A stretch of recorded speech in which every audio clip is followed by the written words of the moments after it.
지혜를 구하는 성도 오늘 12번째 시간입니다. 여러분 우리가 잘 아셔야 되는 게 교회의 시작은 사실 기도하던 그곳에 오순절 성령이 임하면서 교회의 첫 시작이 되었습니다. 그래서 애석하고 안타까운 것은 오늘날 문제는 많고 또 여전히 해결되지 않는 인간 밖의 세상의 일들이 많이 있는데 정작 하나님이 영적인 자녀로, 그 말은 다시 말씀드리면 하나님의 형상을 닮은 존재로 우리를 지으셨기 때문에 우리 인간만이 하나님과 영적 교제를 할 수 있어요. 그래서 영적 교제는 다른 말로 기도입니다. 주님은 두세 사람이 기도하는 그곳에 함께 계신다고 했고요. 에스겔 선지자는 무너진 성읍을 가로막고 서서 기도할 자가 필요하다고 말씀하고 있어요. 그런가 하면 사무엘 선지자는 하나님, 내가 많은 것을 범할지라도 기도를 쉬는 죄를 범하지 않게 해주십시오. 심지어는 노산이 되어 자녀가 생기지 않는 때에 첩이었던 분인나로 인해서 시기 질투를 받게 되던 한나라고 하는 한 여인은 그 마음의 한이 얼마나 심했는지 제사장들만 올라가는 성소 중에 실로라고 하는 곳이 있는데 그곳을 정말 목에 칼이 들어와도 하나님 앞에 내가 간구해야 되겠다는 심정으로 실로에 올라갔어요. 그러니까 아이가 없는 그것 때문에 얼마나 마음이 답답했는지 사무엘상 1장은 그의 기도가 소리는 나지 않고 혀만, 입술만 동하더라, 그렇게 표현해요. 여러분, 우리가 기가 차고 너무 답답하면 어떻게 되죠? 말이 나오지 않을 정도로 그래요. 그거를 누가복음 18장 7절은 하물며 밤낮 부르짖는 자들의 택한 원한을 들어주지 않겠느냐고 불의한 재판관을 찾아가서 막 흔들어서 내 기도 제목을 들어주십시오 라고 간구했던 한 여인. 그의 기도는 마음의 원한을 품고 기도하는 그 기도였다고 말씀하고 있습니다. 여러분, 오늘날 교회가 살아있는 교회, 그렇지 않은 교회에 그 증거는 기도하는 백성이 있는가 없는가의 문제예요. 특별히 교회와 민족과 열방 가운데 어려움이 있다면 우리는 기도원의 300용사처럼 미스바로 모여서 기도가 불이 타고 함께 하나가 되어서 하나님의 일들을 이뤄내야 돼요. 그래서 여러분, 성경은 신구약 사실은 기도의 책이며 기도하는 백성이 하나님의 그 보좌를 움직인다는 거예요. 그래서 아무도 하나님의 그 멸망케 하려는 그 보좌를 움직일 방법이 없는데 성경은 하나님의 보좌를 옮길 수 있는 방법은 기도밖에 없다는 거예요. 여러분, 우리가 하나님의 뜻이 철회되고 바뀐 것을 이미 요나서를 통해서 보았습니다. 니느웨를 멸하시려던 하나님의 뜻이 돌이키게 된 데는 40일간 순종하여 외쳤던 요나의 순종이 있었죠. 그러자 왕도 그 백성들도 또 짐승들도 다 돌이키게 되는데 마지막에는 하나님이 멸하시려고 하던 니느웨를 돌이키셔서 구원하시는 역사가 있어요. 그런가 하면 여러분, 야고보서는 1장은 너희가 지혜를 구하라, 지혜가 부족하거든 구히 주시고 꾸짖지 아니하시는 하나님께 구하라고 우리에게 말씀해요. 그런가 하면 야고보서 5장은 너희 중에 병든 자가 있느냐, 믿음의 장로를 청하여서 예수의 이름으로 기름을 바르고 그를 병 낫기를 간구하라 기도하라고 우리에게 말씀하고 있어요. 여러분, 우리 교회는 서로의 일이 내 일이고 저 사람의 범죄함이 나의 기도의 부족이고 저 사람의 아픔이 적어도 내 아픔으로 여겨지기 때문에 우리가 가족이다라고 말하는 것이지, 세상에 월급을 주고 뭘 줘서 움직이는 이익단체라면 우리는 다른 사람을 그냥 대면하면서 살 텐데 사실 그렇지 않아요. 저는 오늘 이 밤에 정말 우리 교회에 하나님이 그래도 부르시고 세우신 우리 정예경 집사님이 갑자기 쓰러지는 그 일을 보면서 이때를 위해서 내게 건강 주시고 내게 기도의 자녀의 특권을 주셨으니 무슨 일이 있어도 다 열리 제껴놓고 이곳에 모여서 기도원의 300명의 용사들이 기도하는 그 은혜가 오늘 이 밤에 있기를 원합니다. 여러분, 항상 주님은 무엇을 고치고 일하시기 전에 우리의 믿음을 보세요. 당사자의 믿음을 보는데 38년 된 병자에게 내가 낫기를 원하느냐라고 물으셨다는 거예요. 38년 동안 병자였으면 당연히 낫기를 원하지. 그럼에도 불구하고 그에게 믿음의 의지가 있는지, 낫고자 하는 믿음이 있는지를 물으신 후에 내 자리를 들고 일어나 걸으라고 명령하셨다는 거예요. 여러분, 그의 믿음도 되지 않는다면 주님은 중풍병 걸린 그 사람을 구원하기 위해서 어떻게 했습니까? 4명의 친구가 그를 데리고 고치기 위해서 예수님이 계신 그곳으로 가게 돼요. 이들은 무리가 아니에요. 이들은 주님의 제자입니다. 그 중풍병자를 침상에 누워서 데리고 가는데 예수님이 계신 그 방 안에 사람들이 많아서 들어갈 수 없는 거예요. 그때도 그들은 포기하지 않고 예수님만 만나면 산다. 오늘 나의 문제가 주님 앞에 드러나고 주님 앞에 알려지기만 하면 내 문제가 해결된다. 그것이 마른 뼈가 살아나는 역사가, 죽는 자가 다시 회복되고 부활하는 역사로, 마치 나사로가 죽었다 다시 일어났던 것처럼 그 역사가 있음을 믿었다는 거예요. 하나님은 오늘 정말 할 수 없는 그 일을 하나님은 할 수 있게 하셨고요. 정말 우리가 걱정하고 염려하면 그것은 세상의 일이 되지만 하나님 앞에 믿음을 가지고 나와서 기도하게 되면 하나님의 역사가 드러나는 일들이 돼요. 그래서 오늘 이 밤에도 우리는 이 전도서를 통하여 지혜를 구할 때 하나님은 어떻게 해야지 우리가 이 땅 가운데 승리하여 마지막 천국 백성이 될 수 있는지를 늘 물어야 돼요. 여러분, 중풍병자 그 한 친구를 살리기 위하여 4명이 포기하지 않고 그 안에 장애물이 있고 부딪힘이 있었지만 그들은 기도하는 용사였기 때문에 거기에 안주하지 않아요. 돌아가지 않아요. 오히려 하나님 어떻게 해야지 우리가 살릴 수 있습니까? 했을 때 그들의 눈에 보인 것이 지붕을 뚫고라도 예수님이 계신 방 안에 그 중풍병 걸린 침상을 내려놓으면 돼요. 중풍병은 우리가 아는 오늘날로 말하는 것처럼 뇌출혈이에요. 그래서 뇌출혈은 시간 싸움이에요. 골든타임을 놓치면 이 혈관이 다 터져서 사람이 죽게 돼요. 그래서 이 골든타임이 중요한데 이 친구를 살리기 위하여 4명의 사람들이 예수님이 계신 그곳에 침상을 내려놓는 열정을 하나님이 보시고 그들의 삶을 절정이 되게 하셔서 창조적인 아이디어를 주셨는데 그게 뭐냐? 지붕을 뚫고라도 내리면 산다는 믿음이었다는 겁니다. 저는 오늘 그 믿음이 우리 가운데, 남편이 직장 가요, 아이들이 학교 가요, 우리가 뭘 해야 되냐 보내놓고 다른 거 하는 것이 아니라 그곳에 하나님의 나라가, 여러분 그곳에 편한 곳에 우리를 보내시고 나는 보리 이삭을 줍는 그 일이 아니라 하나님 그냥 이런 데 가고 믿음의 기업으로 보내주세요 이 기도가 아니라 하나님 아무도 가지 않는 그곳에서 주님의 살아계심을 선포하는 기도의 용사가 되기를 원합니다. 그 믿음이 있다면 하나님은 오늘 우리를 통해서 우리의 자녀가 가는 그 길이 어둡고 남편이 가는 그 길이 어두워도 우리를 입술을 통해서 하나님이 일하세요. 그래서 시편 37편 12절은 내가 넘어지되 완전히 자빠지지 아니하면 주께서 붙드심이라 라고 하는 말씀이 있어요. 여러분, 우리가 세상 살다 보면 넘어지고 자빠지죠. 그러나 완전히 넘어지지 아니하면 주께서 우리를 여전히 붙드시고 계세요. 왜 그러냐면 시편 2편 7절이죠. 오늘날 내가 너를 낳았도다. 너는 내 것이라. 너를 통해서 열방에 유업을 주리라고 약속하셨기 때문에 사명이 있으면 죽을 수 없고 사명이 있는 교회가 기도하게 되고 사명이 있는 부모가 기도하게 되고 사명이 있으면 그 자녀에게 하나님이 꿈을 부으셔서 여전히 이 암울한 때, 그래서 사무엘상 3장은 뭐라고 말씀하시냐면 이렇게 말씀하죠. 아직 여호와의 등불이 꺼지지 않았다는 것입니다. 여러분, 기도하지 않는 백성들은 다 죽을 일만 보이고 그냥 우리 자녀들 살아가는 세상이 어떻게 될까 염려 근심하지만 하나님 앞에 붙들려 사는 부모의 눈에는 여전히 하나님의 빛이 우리 가운데 임하면 하나님은 그 일들을 포기하지 않고 하세요.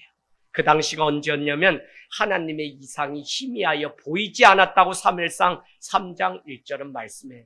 이상은 말씀이고 비전입니다. 말씀 가지고 꿈을 꾸는 것이지 다른 것으로 꿈꾸면 위험합니다. 그래서 늘 말씀이 우리 가운데 비전, 꿈인데 오늘 그것이 보이지 않던 때에도 여호와의 등불이 여전히 꺼지지 않았고 그 밤에 성전 근처에서 성전에서 잠이 든 어린 사무엘이라고 하는 선지자는 한나가 나에게 자녀를 주면 그의 머리에 삭도를 대지 않고 독한 그 음료를 먹지 않고 그를 구별한 나시린으로 드리겠습니다 라고 서원했고 그가 태어나게 되자 그는 날마다 어디요? 성전 미문에서 잠잤어요. 성전에서 잠잤다는 것은 그가 기도하고 하나님 말씀 가운데 살았다는 것인데 그 당시에 제사장이 누구였죠? 엘리 대제사장. 그는 늘 귀가 어둡고 모든 것이 다 어두웠어요. 그래서 그의 아들 비니아스와 홈니는 그 예수님께 하나님께 바치는 그 제물에 갈고리로 갖다 먼저 자기들이 찝어다가 어떻게 했어요? 먼저 먹는가 하면 그 성전 근처에 창녀들이 있는데 그들과 몸을 섞는 죄를. 그러다가 영적으로 다 혼미하고 죽게 되니까 어떤 일이 일어나냐면 지켜야 될 주님이 모세의 10계명을 맡겨서 어느 곳에 옮기든지 이스라엘은 다른 거는 몰라요. 그냥 하나님의 말씀 있는 언약궤 10계명이 들어있는 그것을 가지고 늘 회막 중심에 이렇게 놓고 말씀 있는 그곳이 주님의 영광이 임하였다는 그 믿음 가지고 살았는데 비니아스 홈리가 그것을 빼앗기게 되죠. 그래서 그것을 가게 되는데 그 다음 날부터 이방 나라에 그것을 빼앗아 갔지만 다곤 신상에 목이 부러지는가 하면 날마다 그 이방 나라에 블레셋에 어려운 일이 생기게 되자 누군가 이렇게 얘기합니다. 하나님의 진노가 임하였다. 이것을 빨리 돌려보내자. 그래서 우리가 잘 아는 것처럼 어린 젖나는 송아지를 둔 젖소를 2마리를 택하여서 그를 보내요. 전 세계에 똑같은 소리가 있다면 우는 소리라 그래요. 더구나 송아지를 두고 법궤를 언약궤를 하나님의 사명을 매구성하는 그 소를 한번 생각해 보세요. 그 마을에 도착했을 때 이스라엘 사람들이 하나님의 영광이 우리에게 다시 돌아왔다며 환호해야 되는데 그 자리에 무엇이 기다리고 있었죠? 그 소를 올려놓고 하나님 앞에 번제로 올리려고. 제가 직분자 설교 때 늘 해요. 우리는 아무 의의가 없어요. 공로가 없어요. 내가 영광 가로채려고 할 때 하나님은 그곳에 번제단을 만들어서 그 언약궤를 메고 온 소조차도 하나님께 번제로 드린 것을 알 수 있어요. 그래서 사도 바울은 자기 자신을 하나님 앞에 완전히 관제로 분바되었다고 말씀해요. 여러분, 오늘 우리가 마음 다하고 정성 다해서 정말 하나님의 이름을 부르는 그곳에 하나님도 역사하시고 오늘 일하세요.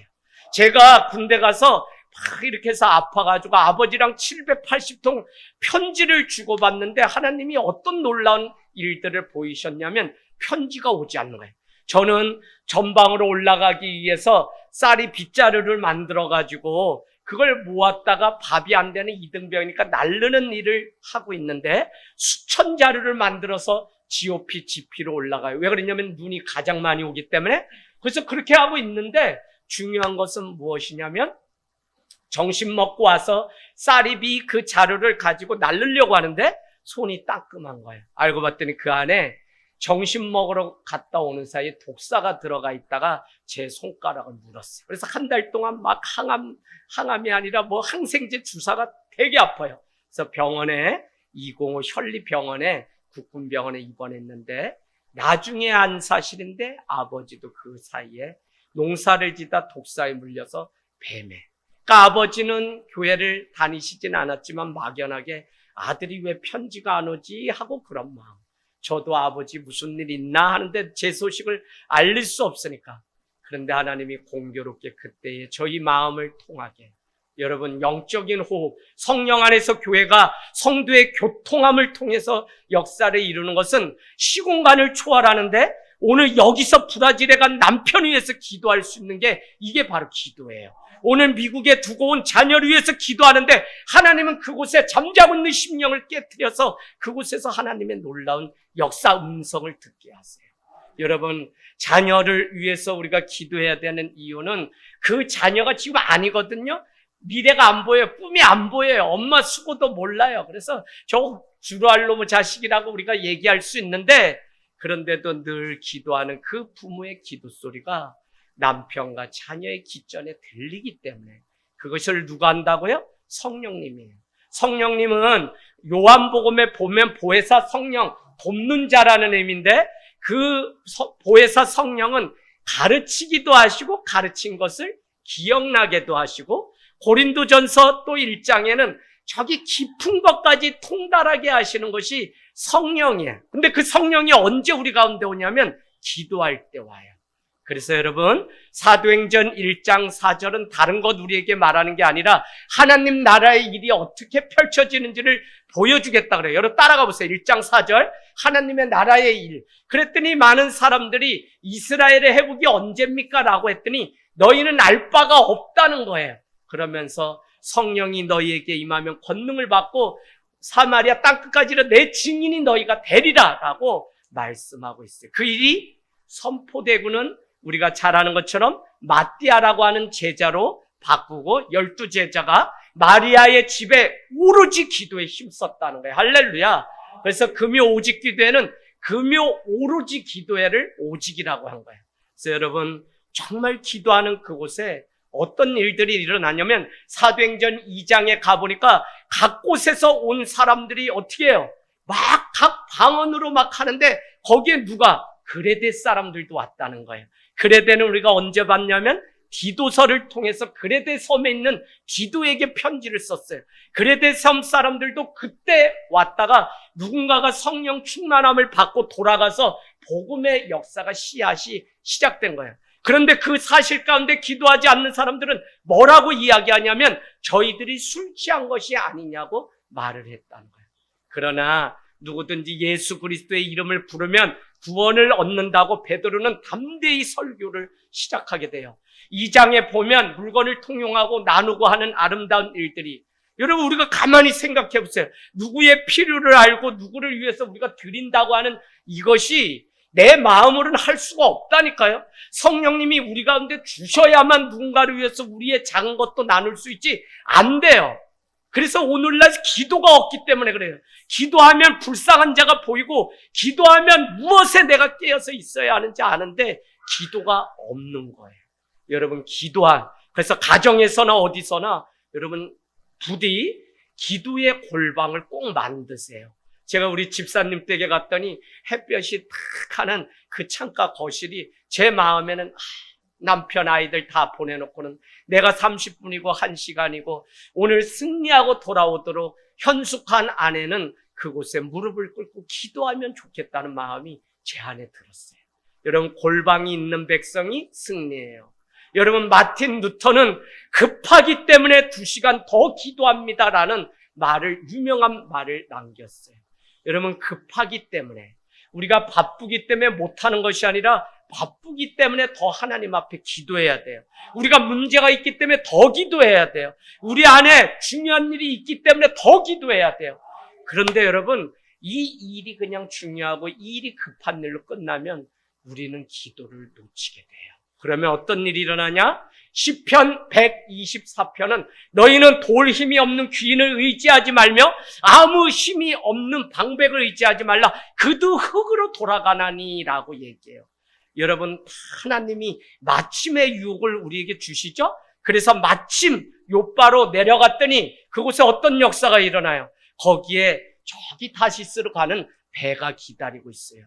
아무리 일이 술술 잘 풀려도 성도는 하나님 앞에 기도하고 최종 사인을 받아야지 마침의 덫에 우리가 빠지게 되면 그냥 사람 의지하고 뭐하다 투자해서 인생 다 쪽나는 일들을 우리는 너무 많이 경험하면서 살아요.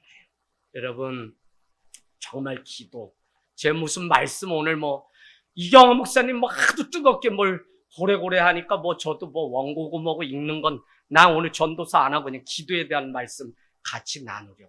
여러분 기도합시다. 기도해야 돼요. 기도는 누가 하냐면 순종하는 사람이에요. 다른 것은 집에서도 하고 뭐도 다 해서 자기 신앙이 할 수 있지만 하나님이 좋아하시는 기도는 함께 모일 때 거기에 성령의 불이 임하고요. 거기에 놀라운 일들이 일어나게 돼요. 그래서 기도는 무조건 모여야 돼요. 금요일 날 왜 기도회가 있는지 아세요? 여러분 한 주 바쁘지만 왜 주 5일 근무를 만들어놨어요? 금요일, 토요일은 쉬니까 어떻게 해서든지 십리길이라도 걸어가서 이게 과거에 하던 선배들이 하던 논뚝길 걸으면서 지켜냈던 철야기도지. 할렐루야 집사님. 국수 삶아 먹고 라면 삶아 먹고 그러다가 또 그래 새벽에 그냥 토요일 날 가는 거예요. 이러면서 기도했던 저력 있는 이 민족 여러분 우리가 회복하고 하늘 땅 교회가 이 일을 위해서 이 길 모퉁이에 서서 정말 하늘 땅 교회 보면 뭐 믿는 자들도 있지만 아니 여기에 정말 안 믿고 처음 이곳에서 신앙생활하는 분들이 대부분이에요. 그런데도 그 기도 소리를 듣고 하나님 앞에 지금도 잊지 못하는 것은 하나님 아니 개척을 해서 이렇게 76번의 사도행전을 하는데 어떻게 그냥 사람 몇 사람 아니 그냥 한 사람이라도 좀 보내주시지. 서울에서 이렇게 씨가 빠지게 청춘 30대 40대 지금 벌써 50대인데 다 바치면서 주님 앞에 왔는데 주님 나 억울해서 못 살아요 하고 한국병원 뒤에 있을 때 고래 아내도 좀 아이들 데리고 잘 들어주면 그래도 힘있게 할 텐데 애식기들은 뭐 번갈아 가면서 화장실 배 아파 뭐 아파 물 줘 집사람 놓고 설교를 할 수 없어요. 그런데도 성령님의 위로하심은 무엇이냐면 재아가 너 누구를 예배하고 있니? 내가 오늘 이 예배를 받은 주인공인데 너는 여전히 사람 앞에 예배하려고 하고 몇 사람이 중요한 게 아니라 오늘 한 사람이라도 깨어서 성령 가운데 기도의 끈 가운데 일어나기만 하면 오늘 우리 가운데도 놀라운 일들이 여전히 일어날 텐데 제가 그걸 보지 못한 저 자신을 하나님 그때부터 여러분 장소가 어디 필요합니까? 그냥 기도할 수 있으면 산이고 어디고 막 가는 거지. 사람들이 무슨 장소가 나빠서 교회가 안 된다. 우리 교회에요. 사람들 다 얘기해요. 못 찾아와요. 어떻게 감춰줘도 이렇게 감춰주네. 앞집에 벽돌집은 자꾸 지붕이 올라가지 뒤에 사는 이제는 아주 수풀이 우거져서 말 안 듣는 애들 저 뒷산 올려보내가지고 몇 바퀴 돌리면 아주 순종의 사람이 됐는데 저 산조차도 산사태 난다고 다 막아서 되지도 않아요. 또 이런 푸른 나무들이 있으면 보이지 않아요. 그래도 누군가 오면 뭐라고 얘기하냐면 밤마다 기도 부를 때니까 여기는 참 기도가 쌓여있는 교회입니다. 기도하는 사람들은 알아요. 어느 곳에 가면 그 교회가 여전히 영적으로 기도의 온기가 있는지 없는지 알아요. 제가 어디 갔다 와도 누가 왔다가 앉았다가 기도하고 갔는지도 다 알아요. 뻔한 사람이 아니라 어쩌다가 어떤 사람이 와. 심지어는 문을 다 열어놓으면 지나가던 이웃도 옆에 요양원에 일하시는 안산의 어느 권사님도 이곳에 와서 기도하고 가시더라고요. 그래서 제가 이상하다 했는데 기도의 온기가 저 안에는 느껴져서 그래요. 그러니까 뭐 장소 없고 3년 차에 교회를 얻을 때까지도 계속 장소 타박 안 했어요. 부정적인 거 안 봐요. 기도하는 사람은 하나님이 역사하실 일을 미리 앞당겨서 보는 사람이에요. 그래서 여러분 기도는 감사함으로 아뢰라 그랬잖아요. 어디에? 빌립보서에 너의 생각과 마음을 감찰하시는 주님 앞에 감사함으로 아뢰라. 왜요? 그 하나님이 이미 이루어주셨다는 믿음을 가지고 우리가 기도하는 거지. 기도하면 이게 되겠지가 아니라고요. 그래서 여러분 우리는 비가 오나 눈이 오나 늘 그 자리를 지키는 이 기도의 용사가 얼마나 중요하냐면 여러분 기도에도 응답이라는 단어가 있죠. 그러나 성경에 더 정확한 표현은 상달이라는 표현이 있어요. 상달은 날마다 같은 소원을 가지고 하나님 앞에 들어줄 때까지 기도하는 거예요. 자녀가 돌아올 때까지 우리 아이들이 하나님을 믿을 때까지 기도하는 거예요. 남편이 돌아올 때까지. 이게 쌓이면 하늘문에 닿아서 어떻게 된다고요? 하늘문이 열리는 거예요. 그런데 상달이라는 표현은 이와 같은 문제가 다시 재발하지 않는 완전한 응답을 상달이라고 해요. 여러분 늘 그 자리에서 기도할 수 있는 이것이 얼마나 큰 은혜인지 몰라요. 기도는 믿는 우리에게 주셨고 그 예수님이 앉아있는 그곳에 친구들의 헌신을 통하여 침상을 내렸을 때 그가 일어나 걷기를 해요. 우리 교회 앞에는 삶의 감동을 이야기로 들려주는 교회, 삼중 감동의 목회를 한다고 그렇게 얘기해요. 삼중 감동은 내가 먼저 하나님을 체험하고 하나님의 일하시고 역사하심을 체험해서 내가 먼저 감동을 받고 그것을 이웃에게 나가서 전하면 감격하고 그 가운데 하나님이 구원하시는 감복의 역사. 그래서 감동, 감격, 감복, 삼중 감동. 한번 제가 말씀드려 볼까요? 애운 것이 없어요. 새벽에 빈 금을 씻어요. 그러나 너는 깊은 곳에 가서 금을 던지라 하니 그가 그물을 던지니 심히 애운 것이 많게 돼요. 동물들을 불러와 보라니 그들이 와서 다 놀랐다는 거예요. 내가 먼저 고기 많이 잡힌 거 보고 놀랬거든요. 감동받았거든요. 그래서 동물들이 와서 도와달라고 하니 그들이 와서 감격했거든요. 그들이 어떻게 돼요? 그물을 버려두고 예수를 따르니라. 구원의 길로 가요. 감동. 여러분 40년째 성전 미문에 구걸하는 안준병자가 사무엘상 사도행전 3장에 나오죠.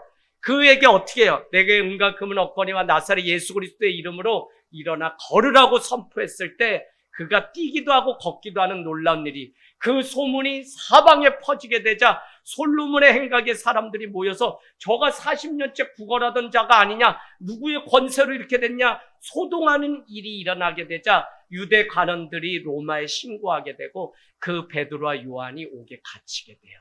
그에게 이렇게 얘기합니다. 너가 다 내가 용서해 줄 테니 예수의 이름으로 했다는 말만 하지 마라.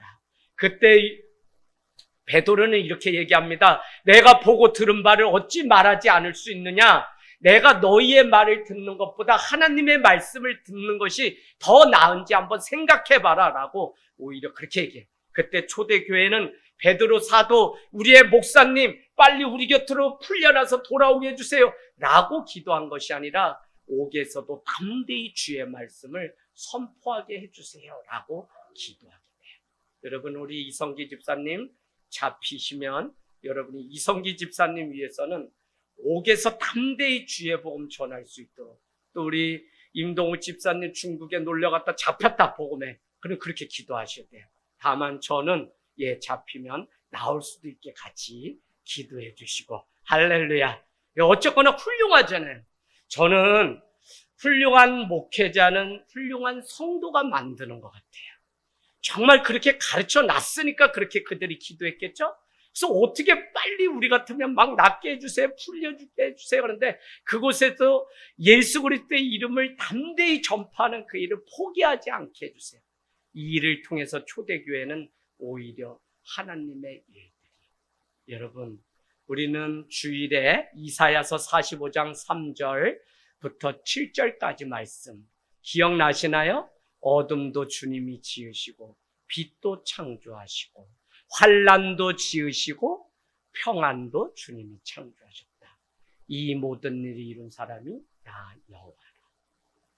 참 이게 얼마나 은혜가 되는지. 그래서 여러분, 룻의 그 인생 가운데 흑암이 그냥 생사화복의 모든 일들이 그 삶 가운데 있었지만 그 인생 전부를 돌아보면 하나님의 일하심이지. 어둠의 시간도 하나님이 일하신 것이고 아픔의 시간도 하나님이 일하신 것이에요. 그래서 우리가 그 어둠 가운데 붙들려서 상처라고 말하지 않고 주님 앞에 나와서 기도하면 그 어둠이 간증의 도구로 바뀌게 되고 나만 겪는 그 눈물이 다른 영혼을 살리는 위로자가 되는 역사가 있습니다. 그래서 우리에게 복음 가운데 거듭나고 복음 가운데 다시 해석하는 그 일들이 필요하다는 것입니다. 그래서 여러분, 오늘 7장 14절 가보실래요? 7장 14절. 형통한 날에는 기뻐하고 공고한 날에는 인생을 되돌아보아라. 이 두 가지를 하나님이 병행하게 하사 사람이 그의 장래일을 능히 행하려 알지 못하게 하였다는 것입니다. 여러분, 우리가 살아가다 보면 형통한 날도 있고 공고한 날도 있습니다. 그러나 중요한 것은 매일 형통한 날만 있는 인생도 없고 그렇다 해서 매일 공고한 날만 있는 인생도 없어요. 이 두 가지가 병행해서 우리 인생 가운데 늘 있는데 하나님은 그 이유 안에 하나님의 뜻 섭리가 있다고 말했는데 오늘 병행하게 하신 그 이유를 뭐라고요? 이 두 가지를 병행하게 하사 사람들이 장래의 일을 능히 헤아려 알지 못하게 하였다는 거예요. 장래의 일을 알지 못하기 때문에 깨어 있어야 돼요. 장래에 어떤 일이 일어날지 모르기 때문에 하나님께 기도하며 하나님의 은혜를 구하면서 살아야 돼요. 그래서 여러분 오늘 1절 말씀, 좋은 이름, 명예죠. 좋은 기름보다 낫다는 거예요. 좋은 기름은 재물이라고 여러분이 표시해 놓으면 됩니다. 그래서 명예가 그 재물보다 낫다. 마치 사람은 죽을 때 그 이름을 남긴다. 호랑이는 죽으면 가죽을 남긴다. 그래서 죽을 때 뭐를 남기는가가 너무 중요한데 솔로몬은 지금까지는 모든 것이 헛되다는 이야기를 하더니 오늘부터 7장서부터는 일상생활 속에 어떻게 사는 게 지혜 있는 삶인지 우리에게 뭐요? 잠언과 같은 말씀을 나눠요. 그것이 첫 번째가 뭐냐면 좋은 이름이 좋은 기름보다 낫고 죽는 날이 출생하는 날보다 낫다. 이게 여러분 우리의 생각으로는 도저히 이해되지 않는데 다음 말씀에 보면 초상집에 가는 것이 잔치집에 가는 것보다 낫다. 모든 사람의 끝이 이와 같이 됨이라 산자는 이것을 그의 마음에 둘지라. 뭘 두라고요? 내 인생에도 끝이 있다는 거. 그래서 잔치집에 가는 것보다 초상집, 장례식장에 가는 게 낫다는. 왜? 장례식장에 가면 나도 언젠가는 죽을 수 있겠구나라는 생각을 하면서 돌아오기 때문에 자기의 마지막 죽음이 있다는 사람은 어떻게 살죠? 함부로 오늘을 살지 않아요. 그냥 살지 않는다고요. 이 하루도 하나님의 선물인 것을 알고 어떻게 사는 것이 좋은지를 고민하면서 살아요. 오늘 밥상에서 23살 아들한테 이 설교를 이미 다 했기 때문에 제가 안 와도 된다 그랬어요. 아들이 이해하더라고요. 얘야, 너가 지금 자유지, 20대. 너 마음대로 막 살고 싶지. 살아도 되는데 너도 살지 못하지. 왜 그런지 알아? 네 안에 하나님이 있기 때문에. 왜? 20대가 오늘이 얼마나 아름다워. 50대, 60대, 지금 70대, 오늘이 얼마나 아름다운 시간인데 이 시간을 내가 하나님 앞에 사는 것이 하나님의 선물을 가지고 사는 시간인 줄 알기 때문에 내 마음대로 살고 싶어도 안 된다니까요. 그래서 오늘 인생에는 끝이 있는데 뭐라고 얘기하냐면 이 지혜 있는 자는 좋은 이름이 좋은 재물보다 기름보다 낫고 어떻게 해요? 죽는 것이 출생보다 낫다. 또 장례식장에 가는 것이 결혼식장에 가는 것보다 낫다. 이건 뭐냐면 다 인생에 죽음이 있고 마지막이 있구나라는 그 종말론적인 신앙을 가지고 우리가 살기 때문에 그러한 사람은 내일이 있는 것이 아니라 하나님 오늘 주님 앞에 내가 정말 믿음으로 살게 하시고 오늘 내가 주님 앞에 드릴 마지막 예배가 되게 해주세요. 이 믿음으로 하나님 앞에 산다니까요.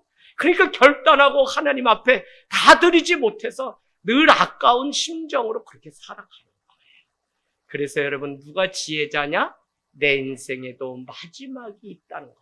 그 마지막이 내일이 아니라 오늘일 수 있다고 믿고 살아가는 그 사람이 낫다는 거예요. 할렐루야.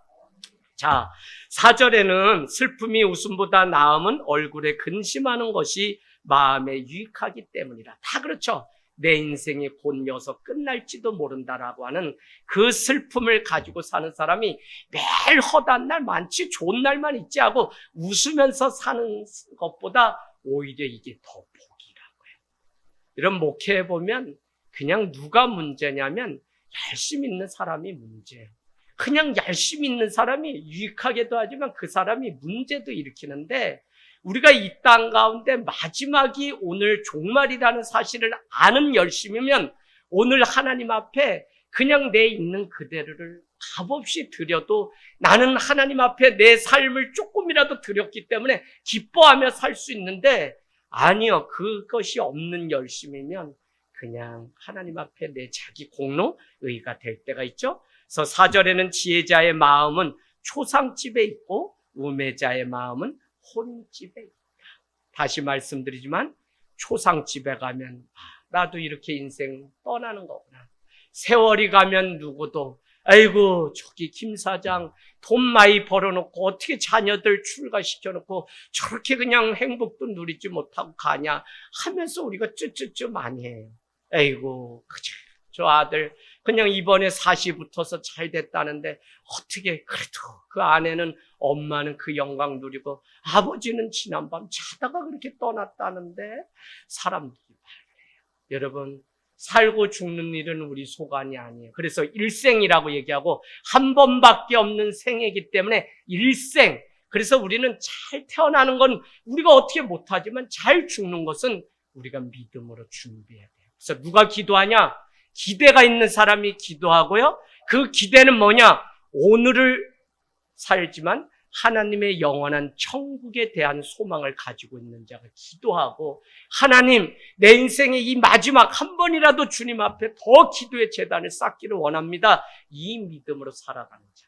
그래서 여러분 그 기도 그 마음을 우리만이 아니라 우리 자녀들에게도 가르치고 하나님께 인생을 드리는 법을 가르쳐야만 이 자녀가 기도의 용사가 되고 하나님 나라를 향해서 걸어가는 자가 되고 쓰임을 받는 것이지 우리 자체도 자꾸 아이들이 세상적으로 잘 되기를 바라면 우리 다 속는 거예요. 너 인생도 마지막이 반드시 있다는 이 소망을 가르쳐 주길 원합니다. 5절 지혜로운 사람의 책망을 듣는 것이 우매자들의 노래를 듣는 것보다 나으니라.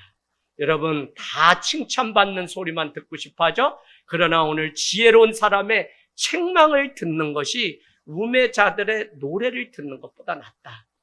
나를 위해서 해주는 그 말을 듣지 못하는 시대입니다. 근데 지혜자가 내 귀에 쓴 소리라도 해주는 사람이 있다면 지혜자가 그냥 쓴 소리를 하더라도 우매자가 사탕 발림으로 노래하듯 그렇게 말하는 것보다 그게 더 귀하다는 거예요.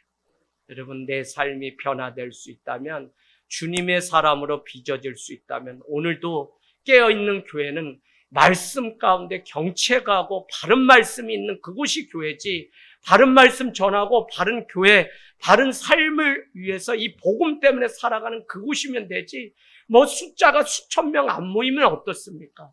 정말 디도서에서 장로들이나 그 디도에게 부탁했던 거 다른 거 아니잖아요. 바른 교훈을 가르치라는 거잖아요. 그래서 우리가 바른 말씀 전해주는 그것이 책망으로 들릴지라도 그것을 기뻐하는 삶이 되기를 원합니다. 8절 일의 끝이 시작보다 낫고 참는 마음이 교만한 마음보다 나으니 급한 마음으로 노를 바라지 말라. 노는 우매한 자들의 품에 머무리라. 일의 끝이 시작보다 낫다. 참는 마음이 교만한 마음보다 낫다. 참는 마음은 여러분 겸손한 마음이고 사랑은 오래 참는 것이잖아요. 그 마음, 그 사람이 지혜자라고요. 그 마음이 낫지 교만하여서 그냥 교만한 마음으로 막 살아. 교만한 마음의 특징은 뭐냐면 급한 마음이에요. 그 마음은 분을 일으켜요. 그래서 여러분 그게 아니다. 늘 그냥 지혜자의 삶을 그래서 우리 뭐 계속 야고보서도 요즘 말도 결국 마음의 문제입니다라고 하는데 정말 그래요. 왜 여러분 싸운다고 야고보서가 하나요? 정욕으로 구하기 때문에. 그래서 여러분 싸우는 거예요. 다 사람들 오늘이 내 인생의 마지막이고 끝이 내가 오늘 장례식장에 갔다가 와보세요. 아이고 세상 내가 싸울 시간도 없고요. 갈등할 시간도 없고 오늘 내가 그냥 하나님 앞에 하루를 그래서 이 전도서 3장은 우리에게 뭐라고 얘기하죠? 그 말씀만 읽고 마치겠습니다. 3장 11절, 12절, 13절 전도서 3장 12절, 13절, 14절 무슨 때가 있다고 계속 이야기를 하는데 11절 같이 읽습니다. 시작. 하나님이 모든 것을 지으시되 때를 따라 아름답게 하셨고 또 사람들에게 영원을 사모하는 마음을 주셨느니라. 그러나 하나님이 하시는 일의 시종을 사람으로는 측량할 수 없게 하셨도다. 사람들이 사는 동안에 기뻐하며 선을 행하는 것보다 더 나은 것이 없는 줄을 내가 알았고 사람마다 먹고 마시는 것과 수고함으로 악을 누리는 그것이 하나님의 선물인 줄도 내가 이제 알았다. 아멘. 형통한 날에는 기뻐하고 공고한 날에는 되돌아보아라. 인생을 되돌아보아라. 이 두 가지를 하나님이 병행하게 하신 이유는 뭐라고요? 사람이 그의 장래의 일을 능히 알지 못하게 하시려고. 하나님이 때를 주셨는데 그 때를 알지 못하게 하시면 그때 안에 아름다움을 두셨는데 우리에게 그 아름다움 결국 하루를 수고하고 먹고 마시고 즐기는 그것조차도 이 하루도 하나님이 우리에게 주신 선물이구나 라는 것을 알게 하시려고 장래의 일을 알지 못하고 늘 깨어서 하나님 앞에 살아가게 하시려고. 그리고 뭐만 사모하는 거예요? 영원만 늘 사모하는 자가 되게 하려고 오늘 이 교회를 세우고 오늘 우리의 인생을 불렀습니다.